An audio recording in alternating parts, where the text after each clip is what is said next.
ፊልሙ ሲጀምር ሚሊ የተባለች ሴት ለአንድ የስራ ኢንተርቪው ወደ አንድ የሀብታም ቤት ስትሄድ ያሳየናል። የቤቱ ባለቤት የሆነችው ኒና የሚሊን ሪዝዩም ከተመለከተች በኋላ በዶክመንቶቿ ትደነቃለች። በትምህርቷም ዲግሪ ስለነበራትም ለዚህ የቤት ሰራተኛነት ስራ ትሆናለች ብላ አላሰበችም። ስለዚህም የቤት ሰራተኛዋ ቤቱን ማጽዳት፣ ምግብ መስራት፣ ልጃቸውን መንከባከብና ከእነሱ ጋርም አብራ መኖር እንዳለባት ነግራታለች። ሚሊም በዚህም ተስማምታ ነበረ። ቤቱንም ማስጎብኘት በጀመረችበት ሰዓት ላይ ኒና እርጉዝ እንደሆነች ትነግራታለች። ቢሆንም ይህን ሚስተር ግን ለማንም እንዳትናገር ነግራታለች። ጉብኝቱን ከጨረሱ በኋላ ኒና አሁንም ሌሎች ሰዎችን ኢንተርቪው እያደረገች እንደሆነና እሷ ግን ለስራው እንደምትሆን ስለተሰማት ለመኪና ነዳጅ ይሆንሻል በማለት ትንሽ ብር ትሰጣታለች። ሚሊም ኒና ዶክመንቶቿን ካጠራች በኋላ ደግማ እንደማትደውልላት እርግጠኛ ነች። ምክንያቱም ዶክመንቶቿ እንዳለ ፌክ ሲሆኑ ያደረገችው መነጽር ራሱ ፌክ ነበር። እየኖረች የምትገኘው መኪናዋ ውስጥ ሲሆን ሻወር ትወስድ የነበረውም ወደ ምግብ ቤቶችና ወይ ደግሞ ወደ ጋዝ ስቴሽኖች በመሄድ ነበር። አንድ ቀን ጠዋት ላይም ፖሊሶች ሚሊም በመኪናዋ ውስጥ ተኝታ ያገኟትና ይቀሰቅሷታል። እሷም ታማሚ እናቷን በጠዋት ከሸኘቻት በኋላ ደግሞ ትንሽ ጋደም እንዳለች ትነግራቸውና ከዛ እንደሄዱም ታደርጋለች። ልክ በዛን ሰዓት ላይም ከኒና ይደወልላታል። ኒናም ስራውን እንዳገኘችም ነበር የነገረቻት። ሚሊም በጠዋት ተነስታም ወደዛ ታመራለች። በዛን ሰዓት ላይም የቤቷ አትክልተኛ የነበረውን ኤንዞን ትመለከተውና እሱም በር ይከፍትላታል። ሚሊም ወደ ውስጥ በገባችበት ሰዓት ላይ ዋና በሩ ክፍት በመሆኑ ትገረማለች። ያ ብቻ ሳይሆን ቤቱ እንዳለ ተመሰቃቅሎ ነበረ። ኒናም ካጠፈቻት በኋላ ሁለት ቦርሳ ብቻ እንዳላት ትጠይቃታለች። ሚሊም ያ ብቻ እንዳልሆነና የቀረውን በእቃ ክፍሉ አስቀምጣ እንደመጣች ትናገራለች። ከዚያም ኒና በአንድ ዝግጅት ላይ ስለምታደርገው ንግግር መጻፍ እንዳለባት በመናገር ወደ ቢሮዋ ታምራለች። በዚህ መልኩ ሚሊ ስራዋን ከጽዳት ትጀምራለች።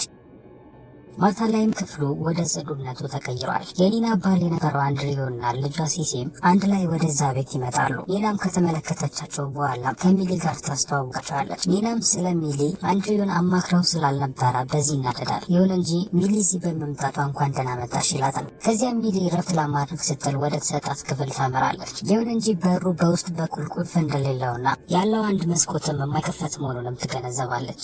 ኒናም ምግብ ይዛላት በምትመጣበት ሰዓት ላይ ሚሊ ስለ መስኮቱ አለመከፈት ትነግራታለች። ከዚያም ኒና ቀጣይ ሰራተኛውን እንደምጠራውና እንደምታሳየው ትነግራታለች። ሚሊም ስለ በሩ ቁልፍን በጠየቀቻት ሰዓት ላይ ያንንም እንደምታስተካከልላት ትነግራታለች። ይህ ክፍልም ከዚህ በፊት የአንድሪው ፋይሎች ማስቀመጫ ክፍል እንደነበረም ከነገረቻት በኋላ የክሬዲት ካርድ መረጃዎች የነበሩበትን አዲስ ስልክ ትሰጣታለች። እናም ይህንን በመጠቀምም የተለያዩ እቃዎችን እንድትገዛ እንዲያስችላት ነበረ። በቀጣዩ ቀንም ሚሊ ከዛ ክፍል ለመውጣት በሞከረችበት ሰዓት ላይ በሩ ከፈት ይላታል። ይሁን እንጂ ብዙ ካለፋት በኋላ በመጨረሻ ስትጎትተው ይከፈትላት።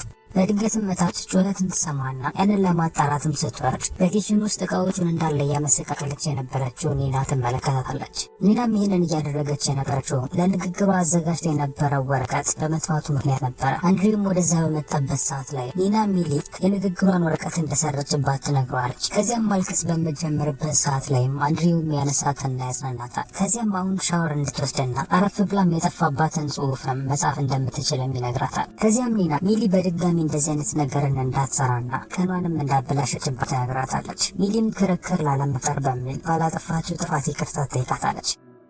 ኒናም ከዛ ከሄደች በኋላም አንድሪው ለሚሊ ይቅርታ ይጠይቃታል። ኒናም ሰሞኑን የተለየ ባህሪን እያመጣች እንደሆነም ነበር የነገራት። በመስኮት በኩልም ኢንዞ የሚፈጠረውን ነገር በሙሉ እየተመለከተ ነበር። ሚሊም ቆሻሻዎቹን ልጥል በወጣችበት ሰዓት ላይ ምን ልትሰራ እዚህ እንደመጣች ይጠይቃታል። እሷም ለመስራት እንደሆነ በምትነግረው ሰዓት ላይ ተጨማሪ ነገር ሊያዋራት ቢፈልግም ነገር ግን ኒና በመስኮቱ እየተመለከተቻቸው መሆኑን ሲያውቅ ትቷት ለመሄድ ይወስናል። በቀጣይ ኒና ሽንት ቤታቸውን በምታጸዳበት ሰዓት ላይ ድንገት በውሃ ውስጥ አንድ ኪኒን ታገኛለች። በድንገትም ኒና ከኋላ ትመጣባትና እንደ ሌሎች አሰሪ ሴቶች እንዳልሆነች ትነግራታለች። ይህም ሊሆን የቻለውም አሁን እየተፈጠረባት ባለው ጭንቀት ምክንያት እንደሆነም ነበር የምታስበው። ሚሊ ምናልባት ጸባዮቿ እንዲቀያየር የሚያደርገው በእርግዝናዋ ምክንያት የተከሰተባት የሆርሞን መለዋወጥ እንደሆነ ትነግራታለች። ይህን ካወሩ በኋላ ኒና እራት እንድትሰራላቸው ሚሊ ትልካታለች። በመመገቢያ ጠረጴዛው ላይ ሲሲ ሚሊ የምትጠጣበትን ብርጭቆ እንድታጥብላት ትነግራታለች። የምታዋራት የነበረው በቁጣ ነበረ። አንድሪውም አብራቸው እንድትበላ ሚሊም ቢጋብዛትም ነገር ግን ያንን ባለመቀበል ወደ ክፍሏ ትመለሳለች። ከዚያም አዲሱን ስልኳን በመጠቀም ስለ ቤተሰቦቹ የተለያዩ መረጃዎችን መመልከት ትጀምራለች። በዚህም ሰዓት ላይ በአንድሪውም እየተሳበች እንደመጣች መገንዘብ እንችላለን። ከዚያም በዛን ሰዓት ላይ ድንገት ካኬክ ይዞላት ወደዛ ክፍል ይመጣል። ከዚያም በድንገትም ሁለቱም ይሳሳማሉ። ልክ በዚህ ሰዓት ላይ ሚሊ ከእንቅልፏ ትነቃለች። ለተመለከተችው ህልምን በራሷ ትናደዳለች። ቅዳሜ ዕለት ኒና ለሚሊ የክፍሉን ቁልፍ ትሰጣታለች። ሚሊም የረፍት ቀኗ ስለነበረ ለመሄድ ትነሳለች። ይሁን እንጂ ኒና ግን ቤት ውስጥ እንደምታስፈልጋት ትነግራታለች። በዚህም ክርክር ውስጥ በገቡበት ሰዓት ላይ አንድሪ ይመጣና ሚሊም ከዛ እንድትሄድም ይነግራታል። በቀጣይ ሚሊ ያመራቸው ወደ ሶሻል ሰርቪስ ዲፓርትመንት ነበረ። ሲገለጥም ሚሊ ከእስር ቤት በምክሩ የወጣች ሴት ነበረች። ስለዚህም ይሄ ቀጠሮ ለእሷ በጣም አስፈላጊ ቀጠሮ ነበረ። ሚሊም ለአማካሪዋም ስለተፈጠሩት ነገሮች በሙሉ ከተናገረች በኋላ አሁን የምትገኝበትንም የቤት አድራሻንም ጨምሮ ትሰጣታለች። አማካሪዋም ሚሊ አሁን እየሰራች ያለውን ስራ በደንብ አጥብቃ እንድትይዝና ነገር ግን ያንን ማድረግ ማትችል ከሆነ በእስር ቤት የቀሯትን 5 ዓመታትን እንድታሳለፍ እንደምትገደድ ትነግራታለች። ሚሊም ከዛ በምትወጣበት ሰዓት ላይ ኒና ትደውልላትና ሲሲንም ከባዴ ክላሷ ወደ ቤት እንድታመጣት ትነግራታለች። ይሁን እንጂ ስለ አድራሻው ሳትነግራት ነበር የዘጋችባት። ሚሊም በስልኳ ትንሽ ጎግል ካደረገች በኋላ በሰዓቷ ወደ ትምህርት ቤት ትደርሳለች። ይሁን እንጂ የሌላኛዋ ተማሪ እናት ግን ሲሲ ይህን ቀን የምታሳልፈው እነሱ ቤት እንደሆነ ትነግራታለች። ሚሊም የላከቻት ኒና እንደሆነች ትናገራለች። ስለዚህም ይቺ እናት ወደ ኒና በመደወል መስማማታቸውን ታሳያታለች። ይህም ሚሊ ግራ እንድትጋባም ነበር ያደረጋት። ሚሊም ወደ ቤት በምትመለስበት ሰዓት ላይ ሚሊ በሲሲ ትምህርት ቤት ውስጥ ያንን ትዕይንት በመፍጠሯ መናደዷን ትነግራታለች። እያስመሰለች የነበረችውም ልጅቷ ጓደኛዋ ቤት እንደምታደር እንደነገረቻት ነበረ። የአንድሪው እናት የነበረችው ኤቭሊን እነሱን ለመጎብኘት መጣ ነበረ። ስለዚህም ሚሊ በለበሰችው አለባበስ እሷ ላይ ማሾፍ ትጀምራለች። ለልጇም የድሮ የሆኑ የሴራሚክ ሳህኖችን ይዛለት መታለች። ለእነሱም የነገረቻቸው ከቤተሰቦቻቸው በውርስ የመጡ እቃዎች እንደሆኑ ነበረ። በዛን ቀን ማታ ላይ ሚሊ እንቅልፍ አልወስዳት ይለና ወደ ታችኛው ክፍል ለመሄድና ቲቪ ለመመልከት ትወስናለች። በድንገትም ወደዛ አንድሪ በሚመጣበት ሰዓት ላይ ሚሊ ወዲያውኑ ይቅርታ ጠይቀዋለች። ይሁን እንጂ ችግር እንደሌለው ከነገራት በኋላ እሱም በሶፋው ላይ ይቀላቀላታል። ስለ ቤተሰቦቻቸው ማውራት በጀመሩበት ሰዓት ላይ ሚሊ ስለ ቤተሰቦቿ ምንም አይነት ወሬን ሰምታ እንደማትቀር ትነግረዋለች። አንድሪውም እግሯን በመንካትም ያጽናናታል። ከዛ በተጨማሪም የኒና ቤተሰቦች የሞቱት በህፃንነቷ እንደሆነና ያም የተፈጠረው ደግሞ ቤታቸው በእሳት መያያዙን ተከትሎም እንደሆነም ይነግራታል። እሳቱ እንዴት እንደተነሳ ማንም ሊያውቅ ባለመቻሉ ምክንያት በመጀመሪያ ላይ ፖሊሶች ኒና ይህንን እንደፈጠረች ነበረ ሲናገሩ የነበሩት። ልክ በዛን ሰዓት ላይ ኒና ወደዛ ትደርስና አንድሪውንም ወደ ክፍሉ ሄዶም እንዲተኛም ትነግረዋለች። ከዚያም ሚሊን ወደ ባሏ ልትቀርብ በመሞከሯም በዚህ ትቆጣትና የመጨረሻ ማጠንቀቂያም ትሰጣታለች። ይህንንም እድል የሰጠቻት ለ1 ሳምንት ብቻ ነበረ። ከዚህ ጊዜ ጀምሮ የተስተካከለ ልብስም እንድትለብስም ትነግራታለች። በቀጣዩ ቀን ኒና ጓደኞቿን በሙሉ በመጥራት በቤት ውስጥም ይገናኛሉ። እሷም በከተማ ውስጥ ወደሚገኝ ወደ አንድ የጽንስ ሕክምና እንደምታመራና በዚህም ሕክምናም ልጅ የማግኘት እድል እንዳላትም ትናገራለች። ይህን እያወሩ ኒና ስልክ ተደውሎላት ለማዋራት በወጣችበት ሰዓት ላይ ሚሊ እነዛ ሴቶች ኒናን በሄደችበት ሲያሟት ትሰማች። ኒናን ልታረግዝ ያልቻለችውም ራሷን እየተንከባከበች ስላልሆነና አንድሪውም ከሷ የተሻለች ሴት እንደሚገባው ማውራታቸውንም ትሰማለች። ከሚያወሩት ወሬም ያንን ብቻ ሳይሆን ኒና ከመጋባታቸው በፊት ከድሃ ቤተሰብ እንደመጣችና ከዚህ በፊትም ለ9 ወራት ያክል በአእምሮ ሕክምና ማዕከልም መቆየቷንም ትገነዘባለች። ኒናም ልክ እንደተመለሰች ይህን ሀሜታቸውን ያቆማሉ። በዛን ቀን ማታ ላይ ሚሊ በዲያሪዋ ላይ ኒና ብዙ ውሸቶችን እንደዋሸችና አንድሪውም የሚያሳዝን ሰው እንደሆነም ትጽፋለች። ትንሽ ገንዘቦችንም ካጠራቀመች በኋላ ይህንን ስራም ለማቆም ነበር እቅዷ። ልክ በዛን ሰዓት ላይም ድንገት ኒና በሩን ከፍታ ትገባለች። ቅዳሜ ዕለትም ከአንድሪው ጋር እሷ ቀጠሮ ስላላት ሲሲን የምጠብቃት እሷ እንደምትሆን ነበር የነገረቻት። ቅዳሜ ዕለትም በመጣበት ሰዓት ላይ ሚሊ ጥንዶቹ እስኪሄዱ ድረስ ትጠብቅና ከዚያም ወደ መታጠቢያ ቤት በመግባት የኒናን መድኃኒትም ታገኛለች። ስሙንም ሰርች ካደረገች በኋላ ይሄ መድኃኒት ለአእምሮ ህመም የሚታዘዝ መድኃኒት እንደሆነ ትገነዘባለች። በዚህም በመደንገጥም ወደ ጓደኛዋ ትደውልና አዲስ ስራም እንድትፈልግላት ትነግራታለች። ሲሲም ይህንን ከሰማች በኋላ ልትሄድ እንደሆነ ትጠይቃታለች። ይሁን እንጂ ሚሊ እንደዚህ እንዳላለችና በግራ ጆሮዋም ሰምታ ሊሆን እንደሚችል ትነግራታለች።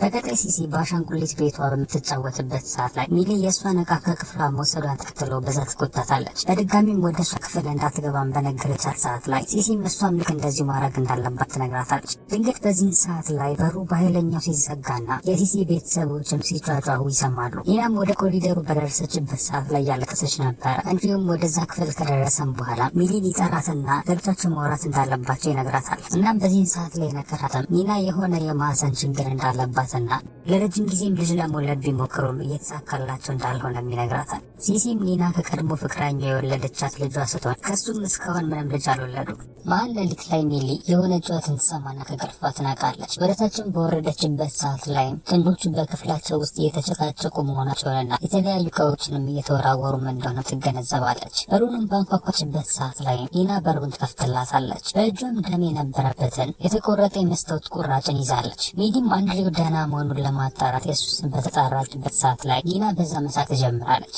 ከዚያም ሚሊም የእሷን ጤናኛ አለመሆን አውቃ እንደሆነ ትጠይቃታለች። ከዚያም አንድሬ ይመጣና ስለተማውን መስታወት ከእጇ ላይ ይወስድባታል እና ሚሊ ፊት ላይም በሩንም ይዘጋዋል። በቀጣዩ ቀን ኒና ለሚሊ ከዚህ በፊት ስለማርገዟ ስለዋሸቻት ይቅርታ ጠይቃታለች። አሁን ላይም ከአዲሱ መጀመር ስለምትፈልግም የኒና የድሮ ልብሶቿን ለሚሊ ትሰጣታለች። ከዚያም ለሚሊ አንድ ትልቅ ሬስቶራንት ጠረጴዛ እንድታስይዝላቸውና አንድሬውንም ራት ለመጋበዝም ያላትን ሀሳብ ነግራታለች።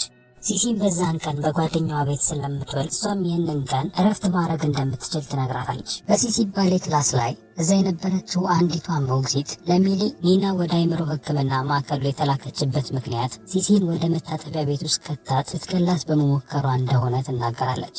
ያ ብቻ ሳይሆን ራሷን ለማጥፋትም ብዙ መድኃኒቶችንም ስትወስድ ተገኝታም ታውቃለች። ሚሊም ወደ ቤት ከተመለሰች በኋላም ኢንዞ ስለ ቤተሰቡ የሚያውቀው ነገር ካለ በሚል ትጠይቋለች።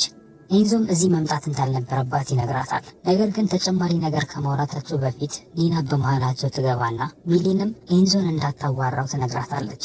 እሱም ከሄደ በኋላም ኒና ለሚሊ በፖስታ ስለተላኩት ስለ ሬስቶራንቱ መግቢያ ትኬቶች ትጠይቃታለች። ሚሊም ይህንን የገዛቸው እሷ በመጠየቋ ምክንያት እንደሆነ ትነግራታለች። ቢሆንም ኒና ግን እሷ ይህንን እንዳላዘዘቻት በመናገር ትሸመጥጣታለች።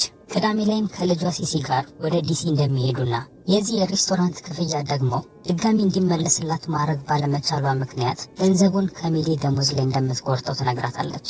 በዚህም ክርክር በተነሳበት ሰዓት ላይ አንድሬው ያቋርጣቸዋል። ሚሊም ይህንን ክፍያ መክፈል እንደማያስፈልጋትና ወደ ክሬዲት ካርድ ካምፓኒው በመደወል ክፍያውን ማስመለስ እንደሚችል ይናገራል። ቅዳሜ ዕለት ላይ አንድሬው ሚሊ ከመታጠቢያ ቤት ፎጣ ብቻ አድርጋ ሲወጣ ይመለከታታል። እሷም ለባብሳ ከወጣች በኋላም የትኬቱን ብር ማስመለስ ባለመቻሉ ይቅርታ ይጠይቃታል። ስለዚህም ከሆነ ሰው ጋር ወጥታ እንድትዝናናበትም ነበር የነገራት። ሚሊ ግን ምንም ጓደኛ እንደሌላት በነገረችው ሰዓት ላይ አንድሬው ከእሱ ጋር አብረው መሄድ እንደሚችሉ ይነግራታል። ሚሊም ኒና ከሰጠቻት ልብሶች መካከል አንዱን ከለበሰች በኋላ አንድ ላይ ሆነው በመጀመሪያ ወደ ቲያትር ቤት ያመሩና እዛም ጥሩ ጊዜን ካሳለፉ በኋላም ወደ ሬስቶራንቱም ያመራሉ። በራት ላይም አንድሬው የጋብቻ ህይወቱ እሱ ባሰበው መልኩ እየሄደለት እንዳልሆነ ከነገራት በኋላ አብረው እንዲደንሱም ይጋብዛታል። ከዚያም ሁለቱ ጥሩ ጊዜን ካሳለፉ በኋላ መጠጥ በመጠጣታቸው ምክንያት መኪና መንዳት ስለማይችሉ በዛን ቀን በሆቴል ውስጥ ለማደር ይወስናሉ። የገቡትም ወደ ተለያየ ክፍል ሲሆን ሚሊ ስልኳን በተመለከተችበት ሰዓት ላይ ከኒና ብዙ መልእክቶች እንደተላኩላትና የመጨረሻው ደግሞ እሷን ስለማባረር እንደሆነም ትገነዘባለች። በዚህ ከባድ ሁኔታ ውስጥ የገባችው ሚሊም በመጨረሻ ወደ አንድሬው ጋር በመሄድ ይህንን ስራ እንዳታጣ እንዲያረጋት ትለምነዋለች። እሱም ለዚህ ቃል ከገባላት በኋላም ሁለቱ ይሳሳሙና በመጨረሻ አብረው ይተኛሉ። በቀጣዩ ቀን ጠዋት ላይም ለኒና ስለዚህ ነገር እንዳይናገሩና ድጋሚም ይሄ ነገር እንደማይፈጠርም ቃል ይገባባሉ። ይሁን እንጂ ቤት ተመልሰው በመጡበት ሰዓት ላይ ግን አንድሬው ሚሊን ይስማትና በድጋሚ ይሄ ነገር ይፈጠራል። ኒናም እዛ በመጣችበት ሰዓት ላይ ሚሊ ምሳ አዘጋጅታ ነበር የጠበቀቻት። ኒናም ማታ ላይ ለሚሊ ስለላከችላት ሜሴጆች ይቅርታ ከጠየቀቻት በኋላ በእስር ቤት ውስጥ 10 ዓመትን ስለማሳለፏ ማውራት ትጀምራለች። አንድሬውም ይህንን ሲሰማ ይደነግጣል። ይሁን እንጂ ምንም አይነት ነገርን አልተናገረም ነበረ። ከዚያም ኒና ለሚሊ የቤቱን አስቤዛ ደግሞ ሄዳ እንድትገዛ ትነግራታለች። ነገር ግን እንድትጠቀም የነገረቻት የእሷን መኪና ነው እንጂ የሚሊን አልነበረም። ምክንያቱም ያረጀ መኪና በመሆኑ ምክንያት ስማችንን እያጠፋ ነው ብላ አስባለች። በሱፐርማርኬት ውስጥም ሌላኛዋ ሞግዚት ለኒና ከኒና እንደዚህ ስልክ በመቀበሏ ጎበዝ እንደሆነችና አሰሪዎችም ይህንን የሚያደርጉት እነሱን በስልኩ ለመቆጣጠር እንደሆነ ትነግራታለች። ከዚያም ሚሊ ኒና በስልኩ አማካኝነት በእሷና በአንድሬው መካከል ስለነበረው የፍቅር ግንኙነት እንዳወቀች ትረዳለች። እቃዎቹንም ወደ መኪናው በምትከትበት ሰዓት ላይ ድንገት ፖሊሶች መጥተው ያስቆሟታል። የያዟትም መኪናውን በመስረቋ ሰበብ ነበረ። ይሁን እንጂ ጥሩ ሰዓት ላይ አንድሬው ይመጣና ከፖሊሶችም እሷን ያላቅቃታል። እናም ያንን ግራ መጋባትም ይፈታላቸዋል። ወደ ቤትም አብረው በሚመለሱበት ሰዓት ላይም ሚሊ በእስር ቤት ስላሳለፈችው ጊዜ ባለመናገሯ ይቅርታ ትጠይቀዋለች። ቢሆንም አንድሪው ግን ይሄ እንደማይረብሽ ይነግራታል። ቤት በደረሱበት ሰዓት ላይም ኒና ለነ ሚሊ ስለ ግንኙነታቸው ሁሉንም ነገር እንዳወቀችና ቀሚሶቿንም እንደሰረቀችባትም እንደምትናገርና እንደምታሳስራት ትነግራታለች። ይሁን እንጂ በዚህ ሰዓት ላይ ግን በዚህ የተናደደው አንድሪው ተናዶ ኒናን ከዚህ እንድትወጣ ይነግራታል። ሚሊም እቃዎችሽን ላዘጋጅልሽ ብላ በጠየቀቻት ሰዓት ላይ ኒና በጥፊት መታታለች። ከዚያም ከሰደበቻት በኋላም ወደ መኪናዋ ውስጥም ገብታም ከዛ ትሄዳለች። የሆነ መንገድ ላይ በደረሰችበት ሰዓት ላይ መኪናዋን አቁማ ማልቀስ ትጀምራለች። ከዚያም አንድሪው ለሚሊ ጉንጯ ላይ ቀዝቃዛውን በረዶ እያደረገላት ከዚህ በኋላ አዲሷ ባለቤቱ እሷ እንደምትሆን ይነግራታል። ከዚያም ቀጣዮቹን ቀናት ሚሊና አንድሪው ጊዜያቸውን አብረው ማሳለፍ ይጀምራሉ። ይህም ያው የተለያዩ ነገሮችን ይጨምራል። አንድ ቀን ጠዋት ላይ ሚሊ ቁርስ ትሰራና ቁርሱንም የአንድሪው እናት ባመጣቸው የቻይና ሸክላ ላይ ታቀርበዋለች። ይሁን እንጂ ከውጭ ኤንዞ አፍጥጦ በሚመለከታት ሰዓት ላይ በዛ ትደነግጥና ትጥለዋለች። እናም በዚህ ምክንያትም ይሰበራል። አንድሪውም ድምፁን ሰምቶ ወደዛ በወረደበት ሰዓት ላይ የጣለችው ኤንዞ አስደንግጧት እንደሆነ ትነግረዋለች። ከዚያም ወደ ኤንዞ ጋርም ከሄደም በኋላም ኤንዞን ከዚያ ያባረረዋል። ከዚያም ለሚሊም ሸክላዎቹን በአንድ ቦርሳ እንድታደርጋቸውና ያንንም የሚጠግን ሰው እንደሚያቅም ይነግራታል። ሚሊም እንዳላት ታደርጋለች። ነገር ግን ሸክላዎቹን ሳታጥብ ስለነበር የከተተችው በዚህ ይቆጣታል። ከዚያም መጠጥ ይዘውም ሁለቱ አንድ ላይ ወደ እሷ ክፍል ደግሞ ያመራሉ። ከደቂቃዎች በኋላም ሚሊ በድጋሚ በነቃችበት ሰዓት ላይ ክፍሉ ሙሉ ለሙሉ ባዶ ሆኖ ታገኘዋለች። ከዛ ለመውጣት ብክረም በሩ ግን ተዘግቶባት ነበረ። በኮሪደሩ ላይ የሚገኘው አንድሪውም አሁን መውጣት እንደማትችል ይነግራታል። ይህ በእንዲህ እንዳለ ሲገለጥ ኒና ከዚህ በፊት ካለቀሰች በኋላ እንዳለቀሰች አልነበረም የቀረች፣ ይልቁኑ በደስታ ስትስቅ ነበረ። ከዚያም ወደ ሆቴልም ካመራች በኋላ አሁን ነፃነቷን ማግኘቷን ተከትሎ ስትደንስም ታይታለች። ብዙ መጠጥ ከጠጣች በኋላ የአንድሪው ፎቶዎችንም ማቃጠል ትጀምራለች። ከዚያም ስለ ሁሉም ነገር የሚያብራራውን መልእክት ለሲሲ በደብዳቤ መጻፍ ትጀምራለች። ኒናም ቤተሰቦቿን ከዚህ በፊት የገደለባትን እሳት አላስነሳችም ነበረ።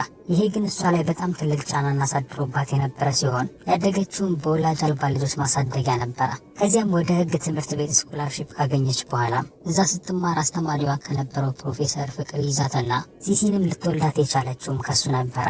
ሰውየውም ከልጇ ጋር የሚያገናኘው ምንም አይነት ነገር እንዲኖር ስላልፈለገ ልጅቷን የማሳደግ ኃላፊነት በሙሉ የወደቀው ኒና ላይ ነበረ።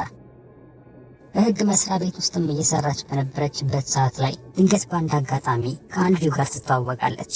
ከዚያም ከ6 ሳምንት ትውውቅ በኋላ እንዲጋቡ ይጠይቃታል። እሷም በዚህ ተስማምታም ከተጋቡም በኋላም አንድሪው ከዚህ በፊት ከነበረችው ሚስቱ ጋር አብረው የኖረበት ወደ ነበረው ቤት ያመጣት።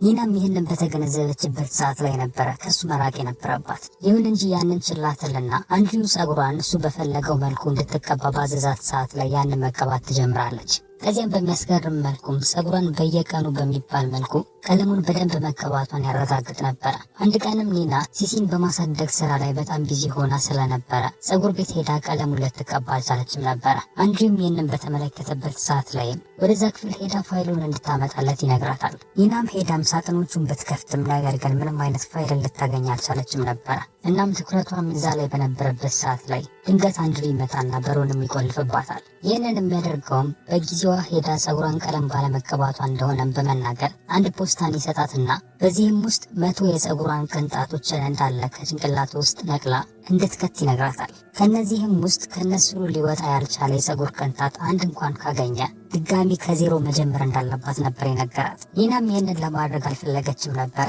ይሁን እንጂ መልስ ሳይሰጣት ከዛ ይሄዳል። በዚህ ከባድ ሁኔታ ውስጥ የገባችው ኒናም በሩን መደብደቧንና በመስኮቱ በኩልም የሚረዳት ሰው ከመጣ በማለት መመልከቷን ትቀጥላለች። ቤት ውስጥ ምግብ ሳይሆን ውሃ የነበረበት ትንሽ የፍሪጅ ብቻ ነበር የነበረው። በክፍል ውስጥ መጸዳጃ ቤትም ስላልነበረም ሌላ ዕቃንም ትጠቀማለች።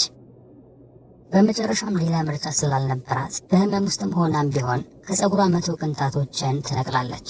ይሁን እንጂ አንድሪው ያንን ከተመለከተ በኋላ አንደኛዋ ቅንጣት ስር እንደሌላት ይነግራታል። ስለዚህም ከዜሮ እንድትጀምርም ነበር የነገራት። ኒናም እንዳላት አድርጋ ጥያቄውን ካሳካች በኋላ አንድሪው እንድትጠጣ ውሃ ይሰጣታል። እናም ይህንን ሁላ የሚያደርገውም ለእሷ ሲል እንደሆነም ይነግራታል። ኒናም ከዛ ነጻ ከወጣች በኋላ ወደ ልጇ ጋር በመሄድ ታቅፋታለች። ከዚያም ግን በድንገት የህመም ስሜት ይሰማታል። ይህም ሊሆን የቻለው አንድሪው በውሃው ውስጥ የሆነ መድኃኒትን በማድረጉ ምክንያት ነበረ። በነቃችበት ሰዓት ላይም ሲሲ በመታጠቢያ ገንዳ ውስጥ ልትሞት ተዳርሳ ነበር ያገኘቻት። ኒናም ወዲያውኑ ልጇን ለማዳን ትሞክራለች። ቢሆንም ልክ በዛን ሰዓት ላይ ግን ፖሊሶች ወደ ቦታ ይደርሱና ልጇን ልትገል እንደነበረም በማሰብም ጎትተው ይወስዷታል። አንድሪውም እንደደነገጠ አባት በመምሰል ወደ ቦታው ሊመጣ ችሎ ነበረ። ይሁን እንጂ እሷ በመታሰሯ ግን ደስተኛ ነበር። ከዚያም ለ9 ወራት ያክል ኒና በሳይካትሪክ ሆስፒታል ውስጥ ልታሳልፍ ችላለች። ለዶክተሮቹም ስለ አንድሪው ሁሉንም ነገር ለመናገር ትሞክራለች።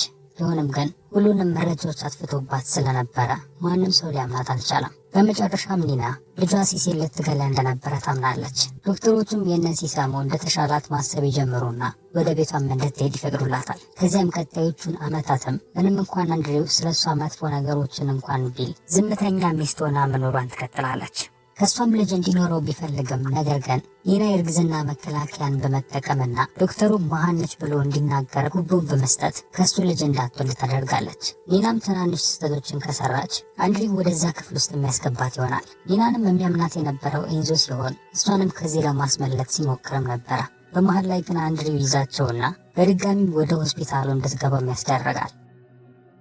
ከዚያም ኒና በድጋሚ በወጣችበት ሰዓት ላይ ኤንዞ ሊረዳት ደግሞ ይፈልጋል። ይህንንም ሊያደርግ የፈለገውም በአንድሪው ምክንያት እህቱን ስላጣ እንደሆነ ነበረ። ይሁን እንጂ ኒና ግን የራሷ እቅድ ስላላት እዚህ ውስጥ እንዳይገባ ትነግረዋለች። ሀሳቧም ሌላ የቤት ሰራተኛን ወደዚህ ለማምጣትና አንድሪውን በእሷ ፍቅር እንዲወድቅም ለማድረግ ነበር ሀሳቧ። ባደረገችው ምርጫም ሚሊ ልትመርጥ ትችላለች። ምክንያቱም የፀጉሯ ቀለም እሱ ከሚፈልገው ቀለም ጋር መሄድ ነው። እናም ደግሞ ገንዘብ ለማግኘትም ትግል ላይ የነበረች ሴት ነበረች። ሚሊም ሰው ገላ እስር ቤት እንደነበረችን በተገነዘበችበት ሰዓት ላይ ፕላኗን በመቀየር አንድ ቢላን ታዘጋጅላታለች።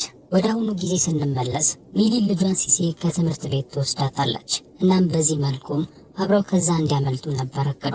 ሲሲም ሚሊንም አብረው ይዘዋት እንዲሄዱ ትናገራለች። ይህ በእንዲህ እንዳለ አንድሪው ወደ ሚሊ ከሄደ በኋላ የተሰበረውን የሳህኑን ቁራጭ ይሰጣታል። እናም ይህንን በመጠቀምም ሆዷ ላይ 11 ጊዜ እንድትቆርጥ ይነግራታል። በስተክሉም ማድረግ ካልቻለች ደግሞ ከዜሮ ድጋሚ መጀመር ይኖርባታል። ሚሊም ይህንን ሳትቀበል በሩን መደብደብ ትጀምራለች። ከዚያም በትውስታ ሃይስኩል ላይ በነበረችበት ጊዜ ላይ የክፍሏ ተማሪ የተደፈረችበትን ጊዜ በማስታወስ ታስባለች። ሚሊም ወዲያውኑ ያገኘችውን ዕቃ በመጠቀም ልጁን ደጋግማ ትመታውና በመጨረሻም ልጁ ይሞታል። እንዳለመታደል ሆኖ ልጁ የሀብታም ልጅና ተጽዕኖ የሚያሳድሩ ቤተሰቦች ስለነበረ ራሷን ለመከላከል ነው ከሚል ይልቅ ገዳይ ነች ተብሎ ይፈረድባታል። ክፍሉንም በምትበረብርበት ሰዓት ላይ ሚሊ ኒና ያስቀመጠችላትን ቢላ ታገኘዋለች። ከዚያም በጠየቃት መልኩ ሆዷን 11 ቦታ ትቆርጥና ከጨረሰች በኋላም አንድሪውን ትጠራዋለች።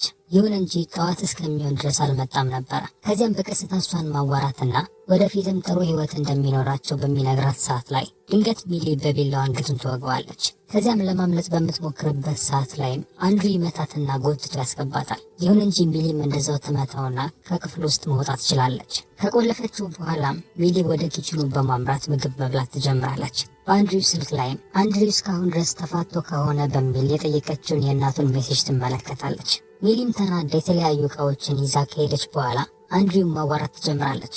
በመጀመሪያም ፒንሳውን ከሰጠችው በኋላም ጥርሱን እንዲነቅል ትነግረዋለች። አንድሪውም ይህንን ባልተቀበለበት ሰዓት ላይ በውርስ የመጡትን እነዛን ሸክላዎችን መሰባበር ትጀምራለች። አንድሪውም በዚህ ተናዶም በሩን መገልጠጥ ይጀምራል። ገንዘብም እንደሚሰጣት ቢነግራትም ነገር ግን አልከፈተችለት። ወደ እስር ቤትም የተላከችው በግድያ መሆኑን ከነገረችው በኋላ ጋዝ ማርከፍከፍም ትጀምራለች። ክብሪቱንም በለኮሰችበት ሰዓት ላይ አንድሪው በመጨረሻ ቅጣቱን ሊቀበል ይወስናል።